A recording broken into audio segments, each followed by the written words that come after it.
All right, I asked you for this topic today. I want to talk about the Kansas Jayhawks, and things are happening in the preseason. Jayhawks are kind of giving off some vibes that are not typically associated with a loaded preseason top 5 team or any Kansas basketball team that I've seen in a while. They are, however, giving off some vibes of players teams that I've seen for 3 years now, and very, very familiar with all of this. So I want to actually pull up a specific quote because Kansas had a scrimmage, and basically Bill Self was very unhappy. They had him mic'd up as this was happening, and he was just like verbally bemoaning the effort of his team.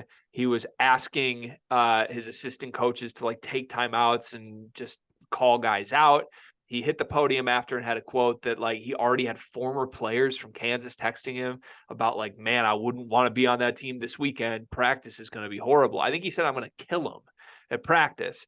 So not only that, it wasn't just that stuff. They also can't make a shot. And that is going to matter for Kansas right now. So I want to read a couple actual quotes from this right now. This is from an article. I don't know whose article it was, but Coy sent it to our Discord. And it said, graduate guard Nick Timberlake can knock down the three, but he was the only one. Timberlake was the only Jayhawk to knock down the three with any regularity during the scrimmage. The Towson transfer shot 3 of 5 from deep, leading the blue team with 11 points. The rest of his team went 0 for 7 from downtown, and Kansas players collectively shot 19% from three. Bill Self said it was nice to see the ball go in for Nick. He's a good shooter, et cetera, et cetera. But outside of the performance of McCullough and Timberlake, the scrimmage was ugly. This is something that Self was none too pleased about. This is a quote from Bill Self.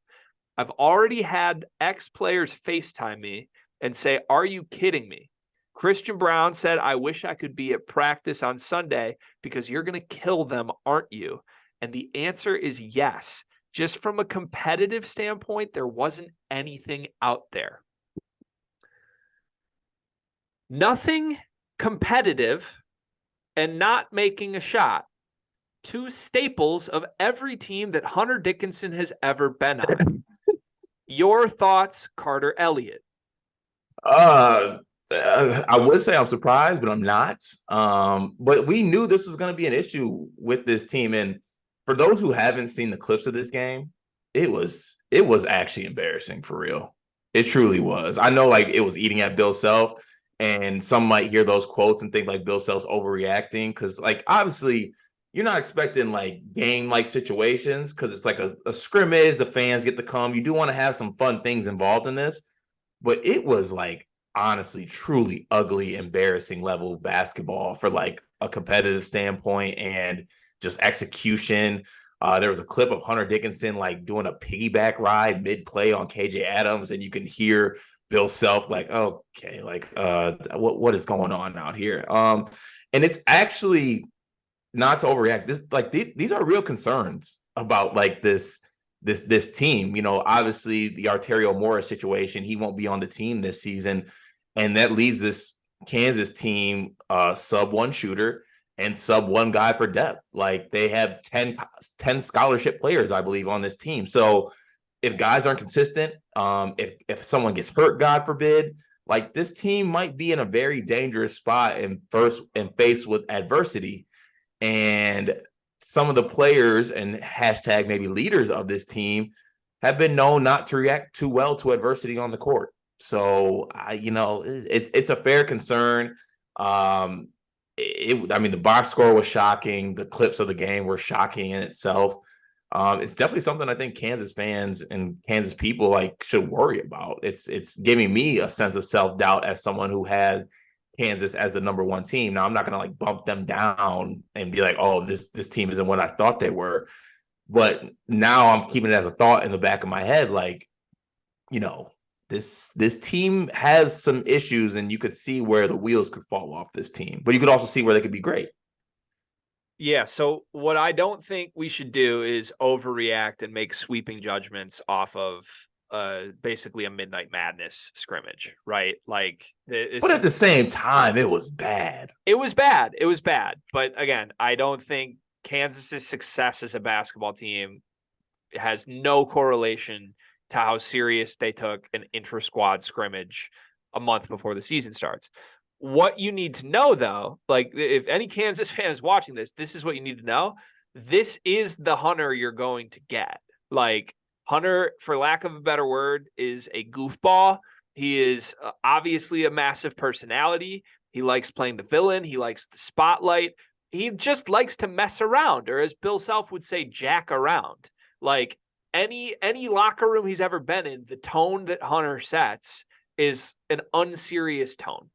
And that happens from his actions, from his words, from everything he is as a person and a basketball player. It's just that's how he approaches his career as a basketball player. And that's a difficult thing. I've said it in the past. Like, if your best player is Hunter Dickinson, that can work. If your leader and the face of your team is Hunter Dickinson, it can't.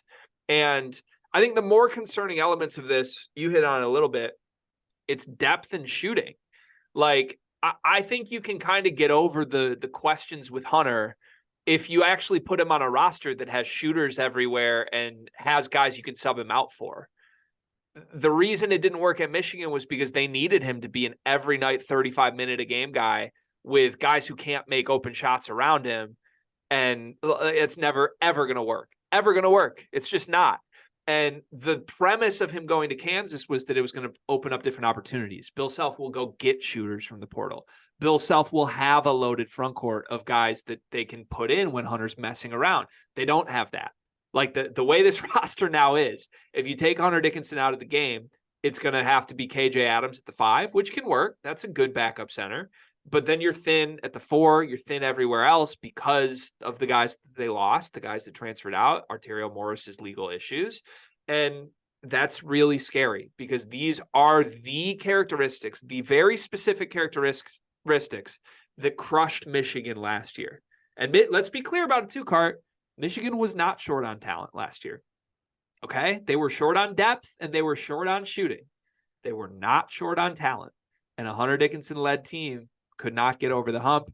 Now you're under Bill Self. Everyone assumes it's going to be great. But, man, it's like it's PTSD for me. And I'm not even rooting for Kansas, obviously, but I'm watching this from afar, just being like, these are the red flags. And I'm so familiar with them. And, again, don't want to overreact. It's a preseason scrimmage. How serious Hunter Dickinson took a preseason scrimmage should not say anything about how serious he will take the games in March. But back to last year, he flipped the switch and started taking shit serious too late last year. Because he did flip the switch. The final 3 weeks of the season, Hunter was dialed in, locked in. Every moment he was on the court was full go. He just did that when there was 3 weeks left in the season. It was too late. They were already an NIT team. So I don't see the early returns of this are that not much has changed here. And I think Kansas needs more from him in that sense than they're getting already. Yeah. Well, good thing for Kansas is at least, like, you know, if it's this type of mentality is happening, or, you know, this type of play, I get it. It's a Midnight Madness type inter squad scrimmage. I get that. But at the same time, at least the ones that I've been a part of, even if they are like fun at some point, they get like competitive. It's like an all-star game, like the last 10 minutes, or, you know, you want to win. You want to maybe hold it over the other team or the other guys or the backups on the team, or maybe the backups want to cook the starters. Like, that should be the mentality coming into those type of things. I don't know. But I still, with all this said, you know, Kansas is still my number one team in the country coming into the year. I think they're still a favorite. I don't think that should change anything. But I do think there are real concerns as far as depth and shooting on this team. And that's going to maybe be the, I don't know what the phrase, like Achilles heel of this team. We'll see what happens with that. Or if those two things, if the shooting doesn't come along, what happens? Like, are we just feeding Hunter? Are we just attacking the rim? Like, what happens when the team isn't shooting well? And we're going to have to see what that looks like. It's just going to be really, really fun to watch Bill Self try and navigate this. That's my biggest takeaway. Like, I think he's the best coach in the sport. I'm sure he'll figure it out. If there's one guy I would bet on to figure it out, It would be Bill Self. Right. But this is a challenge he's never had to deal with, in my opinion. Like, managing Hunter Dickinson as a player emotionally and as a person, and how he affects the rest of this locker room on a team with no depth and no shooting. It's one of the biggest challenges I've ever seen. It crushed Juwan Howard. We'll see if it will crush Bill Self. And I don't know, man. I just like it's good to see Nick Timberlake make shots at least, right? Can we give him Yeah, that's credit for big. that? Like that was one of Yeah, our questions. yeah, that's big. All right. Well, we'll come back to Kansas, I'm sure, throughout the season, but kudos to Nick Timberlake for making shots.